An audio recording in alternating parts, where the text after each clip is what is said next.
Hi, everybody. Welcome. Please feel free to take more food as we go along.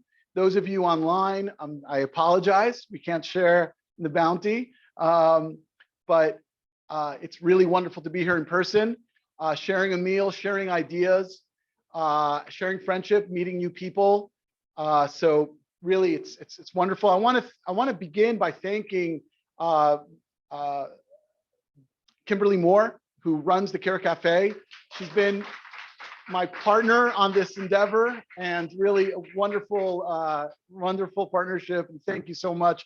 Want to thank her students and her colleagues who came out. Want to thank Dean Glassman, who made time to come down here. I'm going to definitely miss a few people, but I'm really happy. I want to give a lot of love and honor to the English department here at Stearns that came out. So that's wonderful. And to all the students, I know how busy you guys are. It's midterms, things are happening. And so thank you for coming and for being a part of this. Thank you. Thank you. This will be a semi-formal introduction. And then we'll hear from Roya. We'll have a conversation, questions from you guys, questions from people. Those of you online, please send in questions to the Q&A and we'll be moderating that.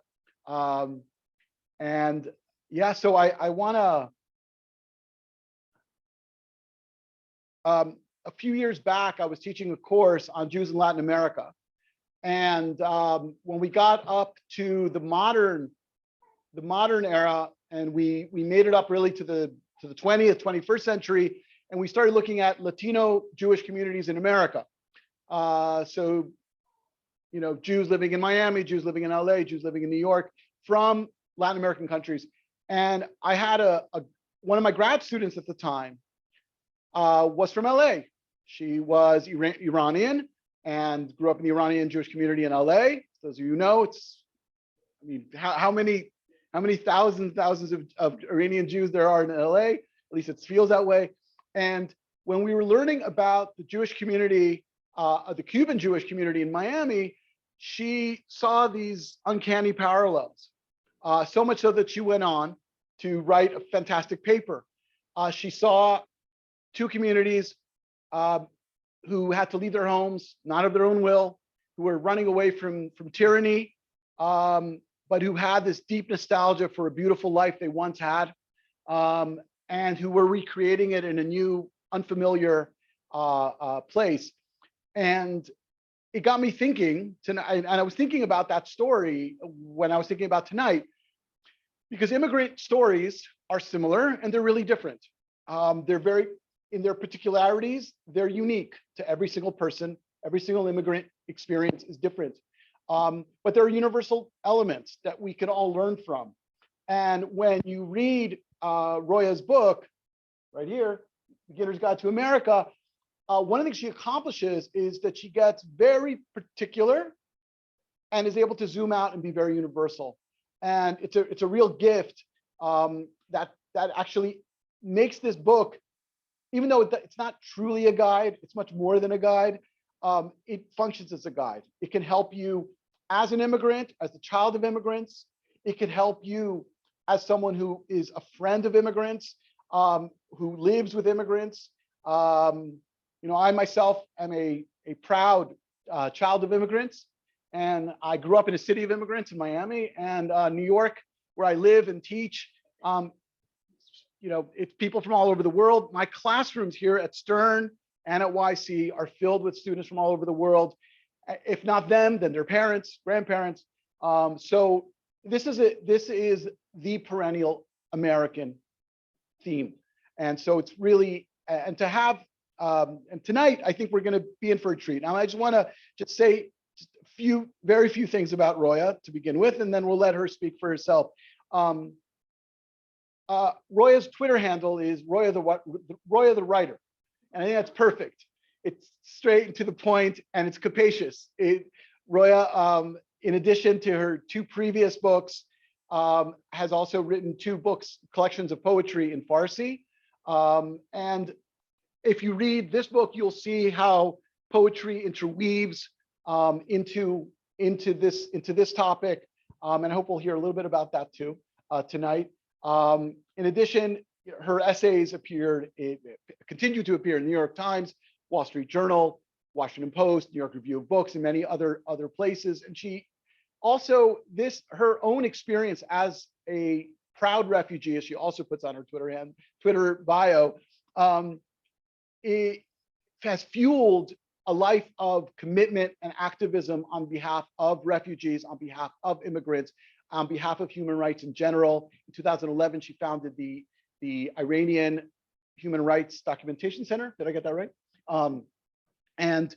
Which is doing really, really important work of justice and accountability. And I think it's a model for all of us. One of the reasons why we invited her was because we want to learn from her.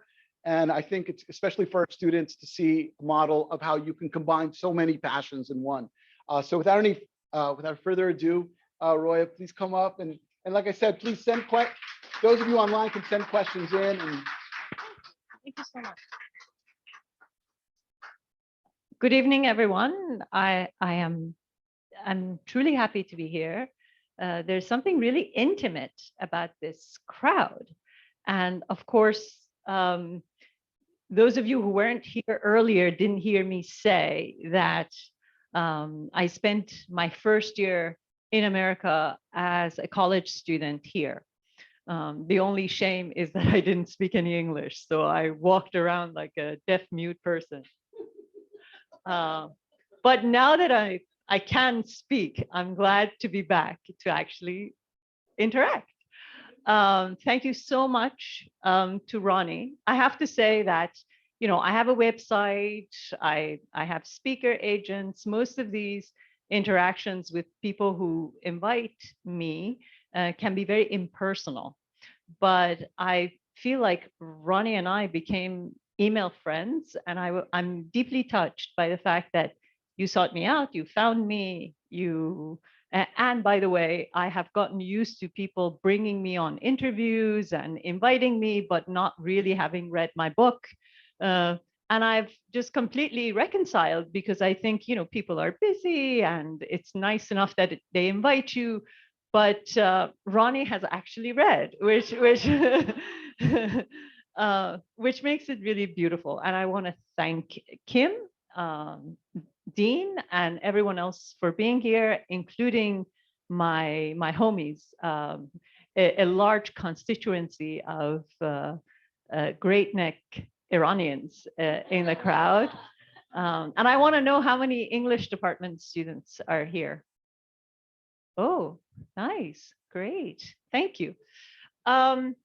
So earlier, I hate podiums, so I will have to go back behind it at some point. But I just want to say that it was mentioned earlier that this is going to be my story, but really it's a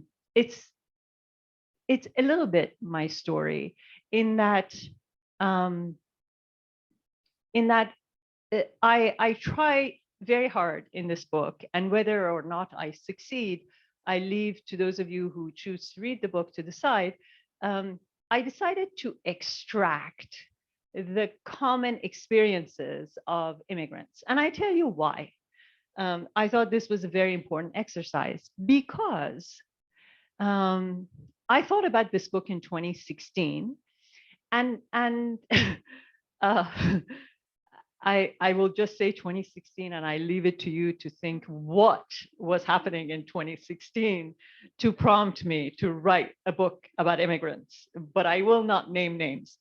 So in 2016, I was hearing first that some immigrant groups are better than other immigrant groups. And you know, we don't want immigrants from this part of the world, but we want immigrants from the other part of the world. For instance, there was a particular statement saying, we want more Norwegians in America.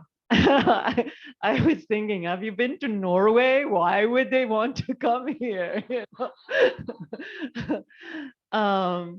So part of what I really felt strongly that I had to do was, at a time when everything about the nation was so divided. Groups were so bitterly identifying themselves with their own groups and not wishing to have debate or conversation or engage each other. Now, in addition to all that, immigrant communities were also being divided, as if, there were the Norwegian experience and then the Nepalese experience and then the Iranian experience and then the Arab experience. And I thought, wait a minute, anybody who has been completely uprooted, has had to cross the ocean, come here, especially involuntarily, find a home, learn a new language, make friends, find a job, get on, knows that at some point there are common denominators, no matter where you come from, no matter how blonde or dark or brown or black or whatever color you are, that at some point the enormity of the task of making this leap is so large that what we share in common is greater than what separates us. And I felt particularly compelled in 2016 to make the point that the common experiences were more important than the uncommon experiences. So I have tried to write this book to say that more than whether we're Polish immigrants or Jewish immigrants or Norwegian immigrants or Burundian immigrants, where I'm very honored that a fellow writer, Pasi, who has just released or is about to release his own book about life in Burundi and surviving the war in Burundi, is here tonight. Thank you. So no matter how different we are as immigrants, at the end of the day, there's an overarching experience. And I wanted to bring that forward because I wanted to show what we share as immigrants overrides what separates us.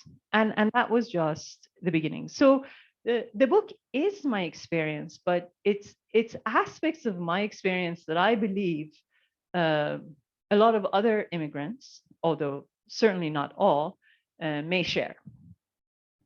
So some of the other things that I heard in 2016 that really jarred me were things like, our country is full. And God knows, we all drive through these like vast, unpopulated places in America where we think, did the world end? And they forget to put people here. So I heard that our country's full. And then the other thing, so at first some of these things sounded comical to me. And I've been in the United States for 30 plus years, and obviously I'm a naturalized citizen. I've spent more years in America than I've spent in any other country. So, and my children always tell me, oh, you're white passing. And I always have to say, what the hell is that? Just because you think I look a certain way, you can't take away, what it is that I've experienced just by, categorizing me in this silly way.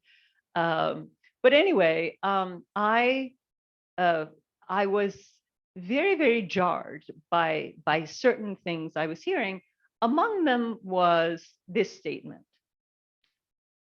We should not allow anybody who doesn't speak English into this country.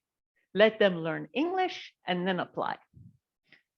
And the first time I heard that, my heart sank. I don't know why. I know why, but I didn't know why. I had no reason. This wasn't about me anymore. I had been here for so long, and I speak fluently enough, and it shouldn't be about me. But suddenly I surprised myself by feeling that it was, that somehow something about that statement really made me uh, freeze in my place and take it incredibly personally. The second statement, or the statement after, was, let's put a ban on Muslim nations, and it was Iraq, Syria, and also Iran. So we're, most of us are Jews here, and I think you would find it incredibly interesting to know that the program by which Russian Jews, Iranian Jews came as refugees, or were processed as refugees, was called, what was done through an organization, the efforts of an organization called HIAS, which was previously Hebrew Immigrant Aid Society.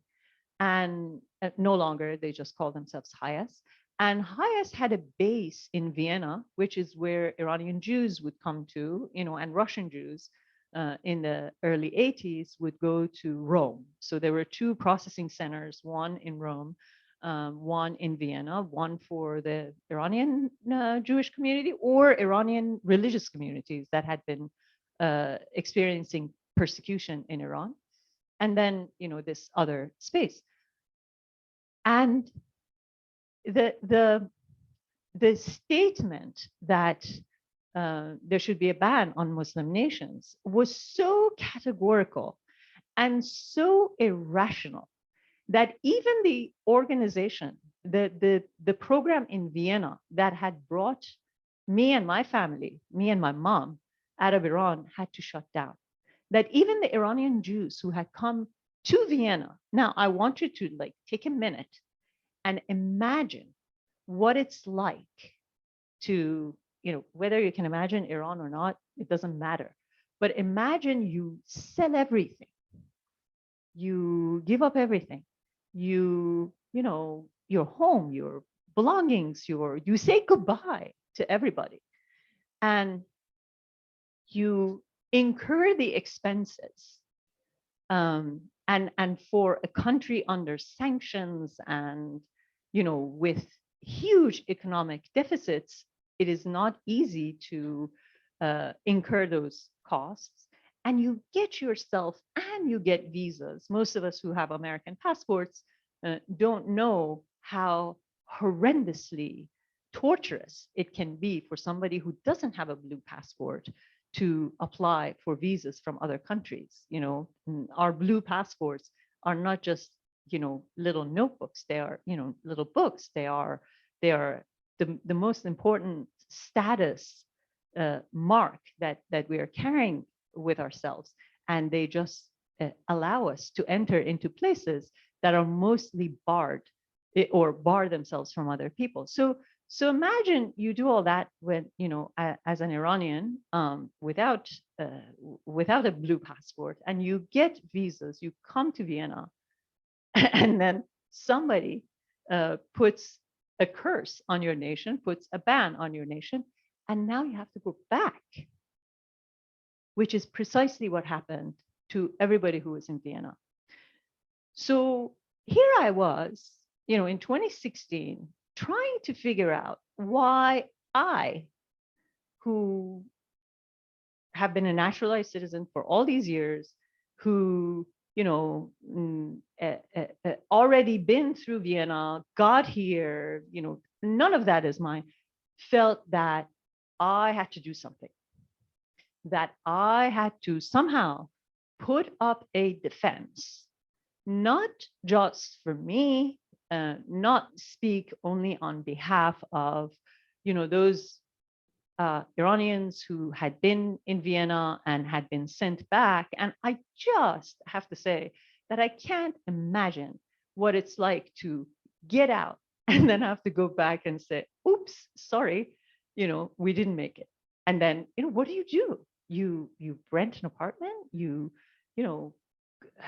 find a job again. I mean, in Iran, it's it's incredibly, even to my mind, and I've lived there, it seems like an impossibility. So I thought it somehow this was about me, and that somehow I had to justify why the decision to allow me into this country was not a bad one, that I came without English.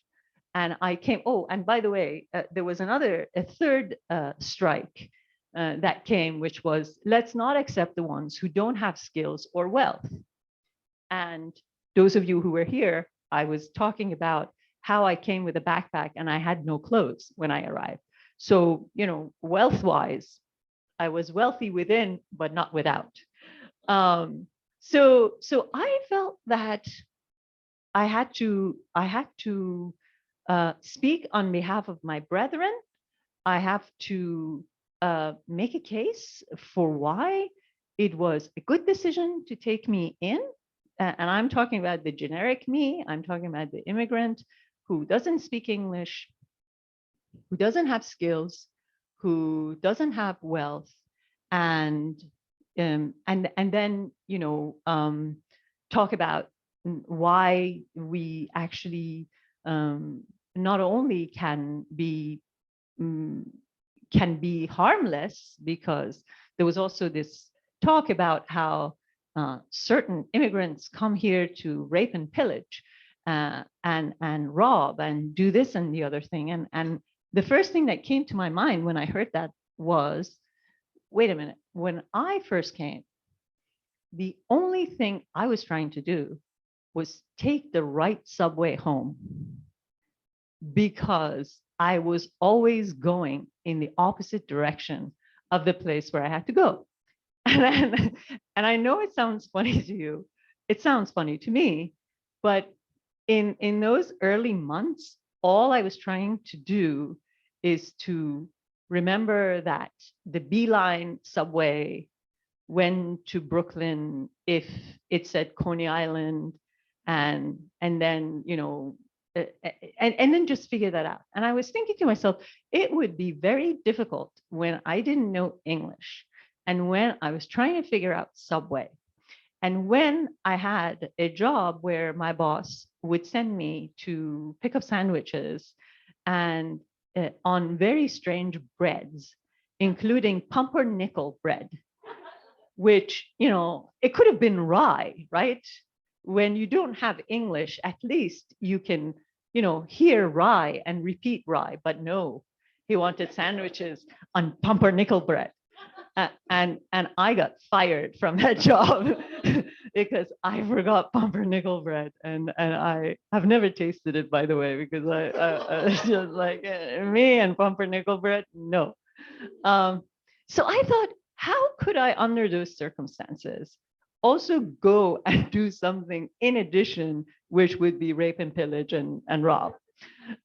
So I know we're all laughing, but what I was trying to do, what I tried to do in this book, whether I did it successfully or not, was only one thing. It's not a book about policy. There are no data in this book. I didn't try to put a graph to show immigrant communities are actually safer than communities that have less immigrants. I didn't do any of these things. I thought, if I do one thing and one thing alone, which is to bring readers as close as possible to the experience of the immigrant, to the fears of the immigrant, to the thoughts of the immigrants, to the feelings of the immigrants, then I will let the readers decide for themselves whether the immigrant can also go and do all these other things, extracurricular activities, or not. Now, I'm not being naive. I'm sure a lot of new immigrants are bad and do evil things. But I think the overwhelming majority of us come to this country with the hope of building a new life and getting a new start. And that is what this book is.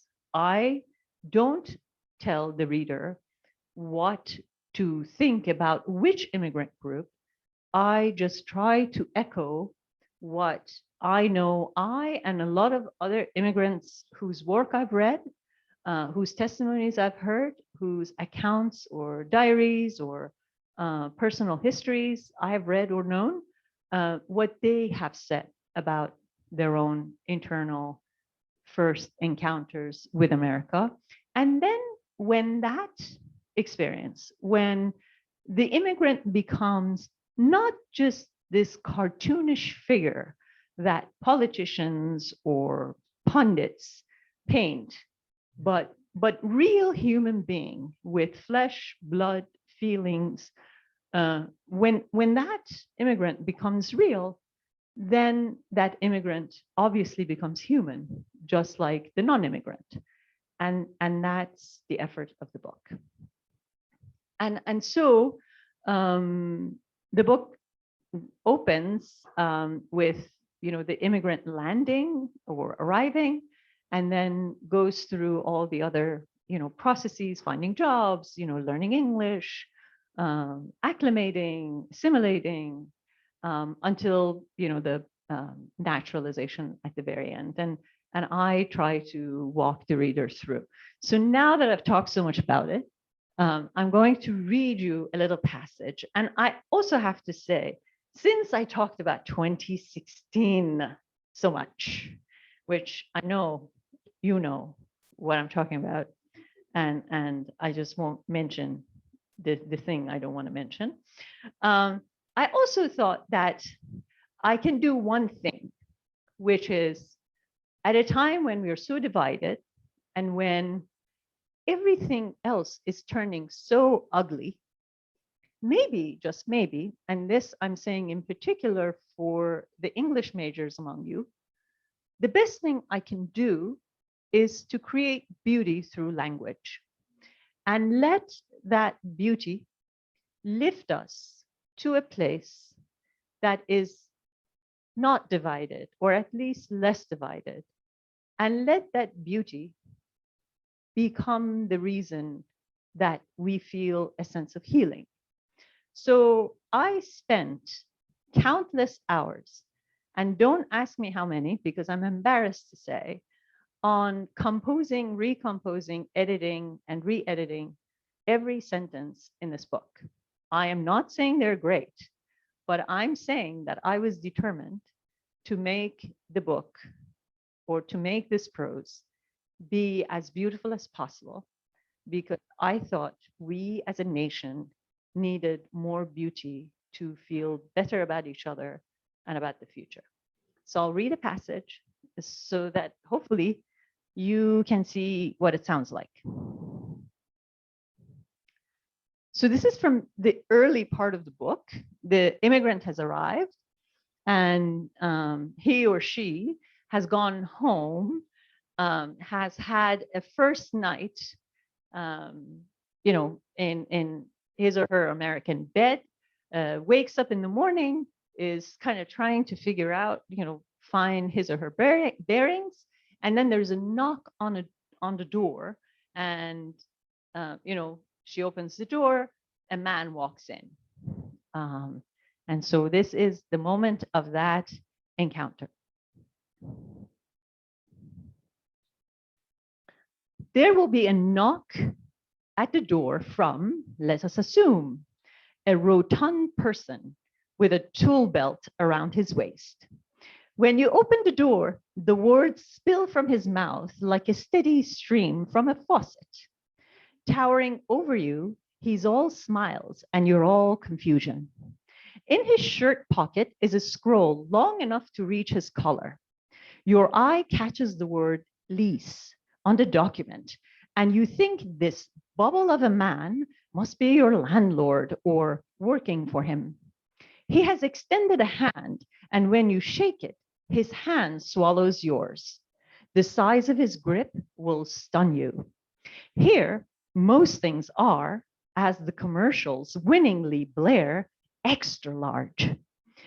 Beware that the American extra is far more generously proportioned. When he lets go of your hand, he taps his chest and enunciates a word. His name you venture, and you introduce yourself in return. He scrawls the name on the back of a card and gives it to you. Then he will likely ask, "How's it going?" You might think this is a genuine expression of interest in and concern for you and your state of affairs, and will be tempted to give him a thorough briefing. You may want to tell him about the airport, the security screening, the cab ride, and your disorienting jet lag. If you do, he's likely to be confused or interrupt you. You see, the American "how's it going," which comes in several varieties, "how are you doing?" or the curt "what's up," is in fact the equivalent of a little verbal cough to clear the throat. It is no more than a conversational lubricant to accompany a nod or handshake, not an invitation to a real dialogue. A mere "everything is okay and you" will do. The still running faucet pauses briefly and then asks, "Where are you from?" And there, you have arrived at the most vexing 4 words of your early days in America. This is particularly for Kim, who was saying, what should we do or not do with new immigrants? Here we go. Your reaction to this will be, above all, one of alarm. Your immediate thought would be that your pleasant manner has failed.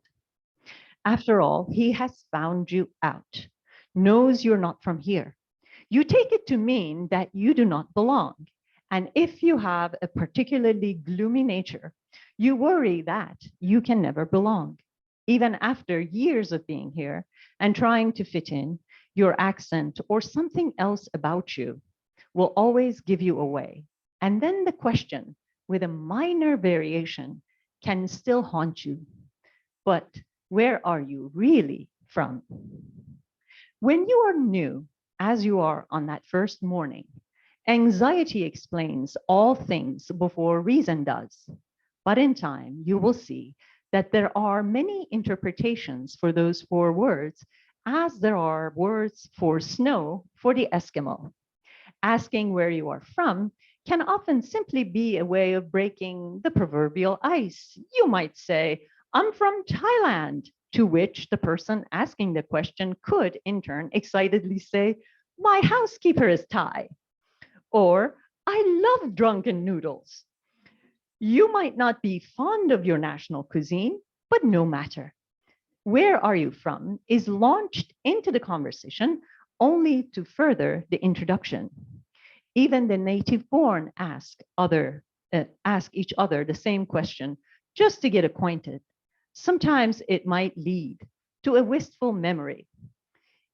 "You're the spitting image of my cousin Matty, may he rest in peace." Or if the person asking is a single man or woman in pursuit of love, the following can ensue. "If everyone in your country looks like you, I know where I must go for my next vacation."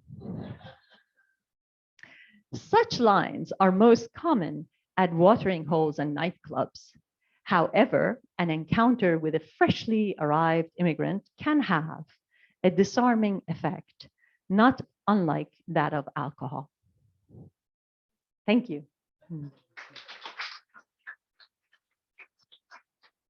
I think I'll stop here and take questions or engage. Thank you for listening.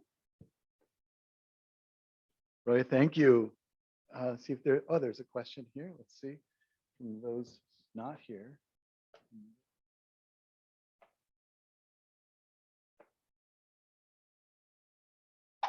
So maybe we'll start with this question because it's very, you said very clearly, the book is not about policy, which is true. You engage the big questions around policy, but this is a very direct one. Maybe we'll take it, which was, should we offer refugee status those leaving Putin's Russia? And I'll expand on it just a little bit, and you can go wherever you want with it. Which is, you know, when I invited you, we didn't know what was going to be happening, but we're seeing 4 million people leaving their homes and knowing that who knows when they'll be able to get back to their homes. And what can be an American response? Thank you. It's an excellent question. We can't sit here and pretend like somehow we're in a bubble that outside of what actually is happening. So my general policy, and I hate policy, as you know, is that sure, we should take Russian immigrants. I mean, I was an Iranian immigrant, and if people wanted to judge me by my government, I should have never been allowed to get in. But I don't think that's the proper question to ask. I think the best question to ask is, what can we do to prevent people from becoming refugees? You know, let's look back at what happened, 10 plus years ago. Syrian people rose up against their dictator. And I remember that in the first week, the reports on radio, on television, were all enthusiastic endorsement of the people's uprising against Assad, the Syrian leader. And then when they didn't succeed, even though none of them went home, they were still taking bullets, they were on the streets, they were demonstrating, they were serious, and they were peaceful, by the way. In those early weeks, they were nonviolent and peaceful on the streets, demanding for the man who had been a forever president to go. After nothing happened, that the standoff didn't resolve, suddenly, at some point, the news began to rename what they had called a valorous uprising. It suddenly became a civil war. And I was thinking, who decided that? It's still the same valorous, noble uprising by a group of people who, I mean, by a nation that wanted democratic rights and freedom. And so I realized that we all get tired because unless they succeed, we want to distance ourselves from it, and then we call it a civil war, because when it becomes a civil war, then it's not our problem anymore. It's them fighting with each other over things we don't know, because we are here and they're there, and they're Muslim and we're not. And we come up with all sorts of reasons to wash our hands off of their internal problems.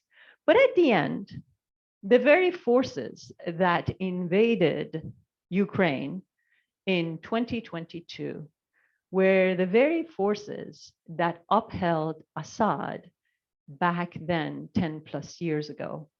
And because we didn't do anything then, those very forces, the Russian military, Vladimir Putin, became emboldened and strengthened and went on to 12 years later invade Ukraine.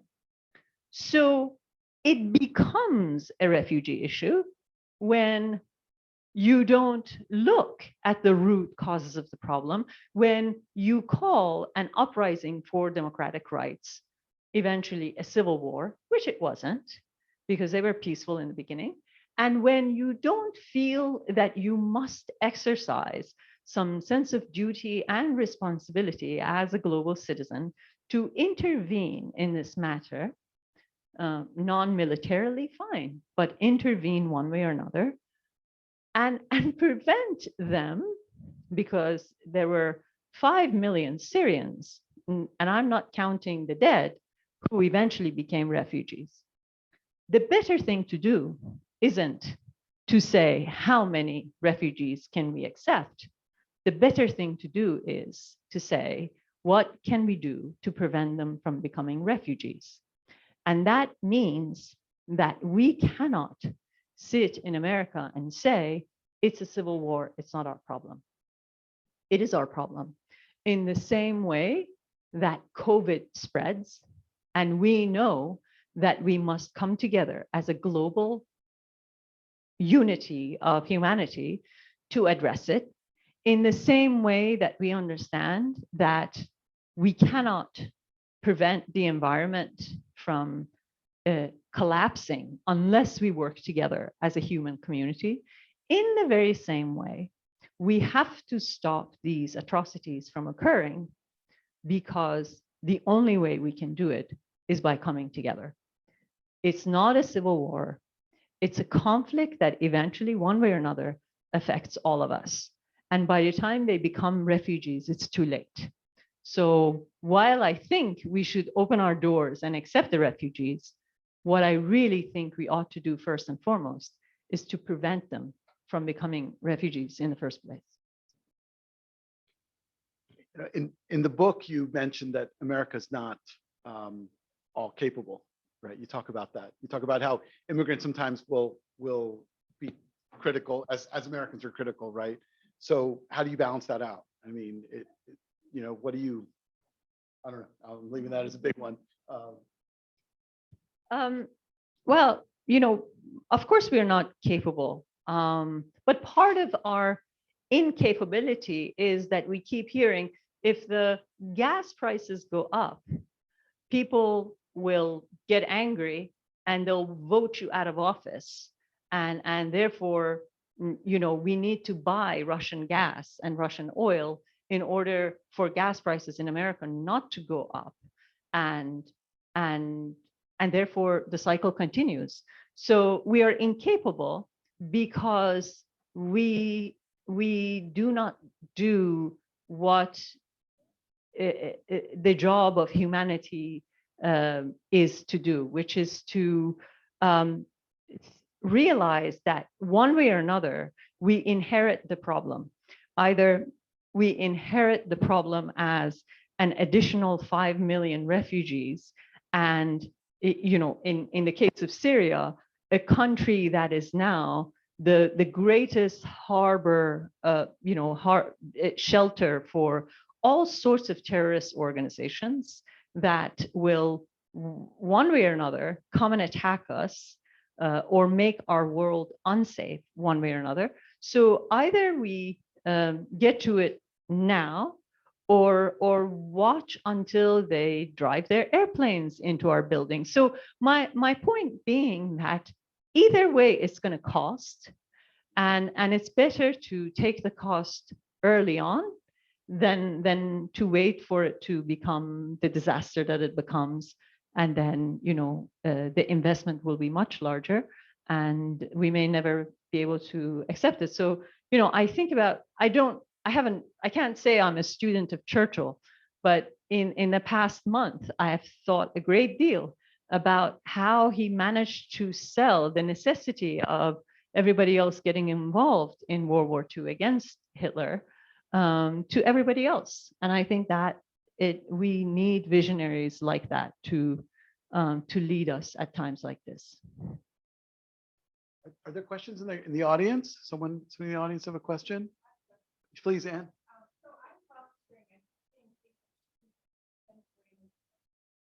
I have a chapter on ESL teaching. Oh, great.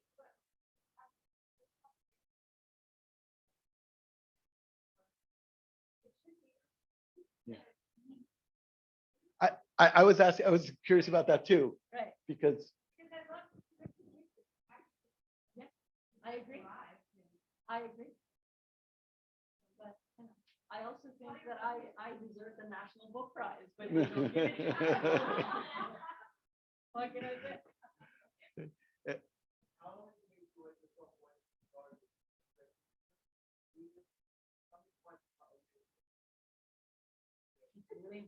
It's a short book, and it took almost 2 years.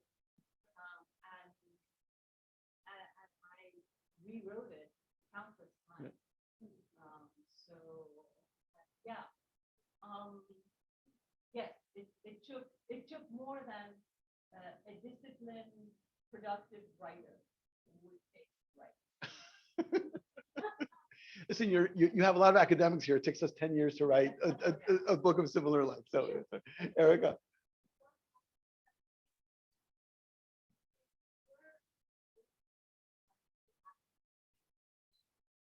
Some, not a lot. My poetry appears in a lot of anthologies. Right. I never read them because I always think that they are terrible translations, because somehow I think I sound better in Persian. Maybe I don't. I don't know, but I have never liked the translations very much. But yeah, they do exist. What I have to say is that Ronnie said this, and it was a very complimentary and flattering thing, but obviously true, that there is a lot of poetry in my English prose, and that's I do that because it's me, but also I think poetry doesn't have to be written, as these short verses, stacked on top of each other, that there can be a lot of poetry in prose. And I do my best to do that in prose also. Other questions? Other questions here? About the poetry? Because I couldn't find any in translation. I don't know if they must exist somewhere. And would you read something in Farsi? Even if for those who can't understand it, still. No, hold on. I have to find one. Okay, all right, fine. I'll talk. I'll fill in the space. As we do that, I'll just throw out some business points of business. The Schneider program is also co-sponsoring an ongoing series on Ukraine. I want people to know about it. And that'll be Monday night. One of the panelists is actually here, Val Vinokurov, who will be talking about Isaac Bavel, the great writer from Odessa. And that's going to be Monday night. That's only on Zoom. And the following week, we're going to have a group of social workers and psychologists talking about trauma and repair. Really important, angle. And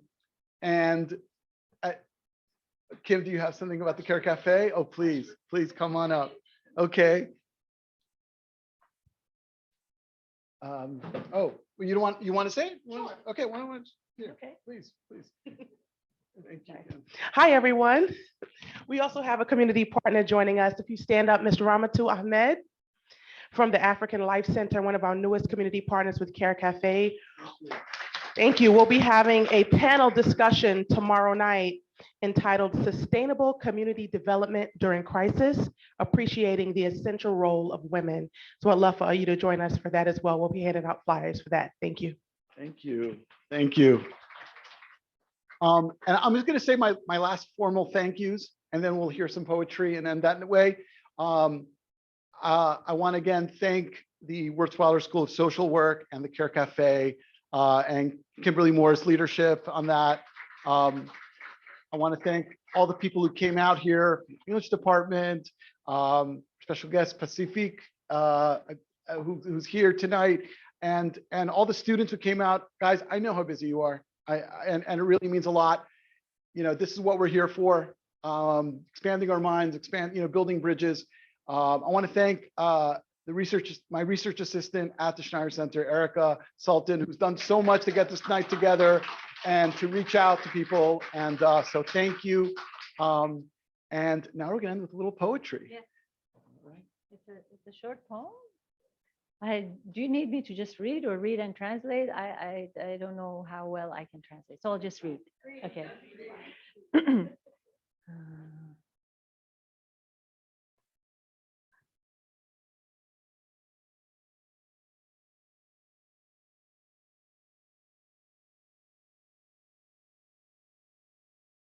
Okay.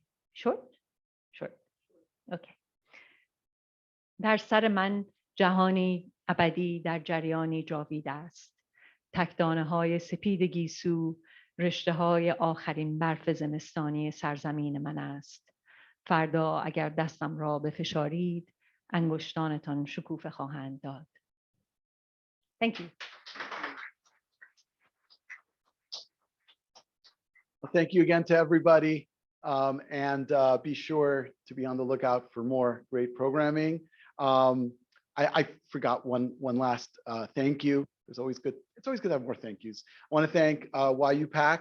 Alex Friedman is here from Uptown. We have some downtown representatives and the Dunner Society, a Political Science Society. So thank you all for being here, and please stay. There's a lot more food and enjoy and conversation and questions and all good stuff. All right, and the book is easily accessible on your online booksellers and even in quality booksellers all over New York City, but you can get it online easily. And it's a great gift also, you know. So, okay, thank you.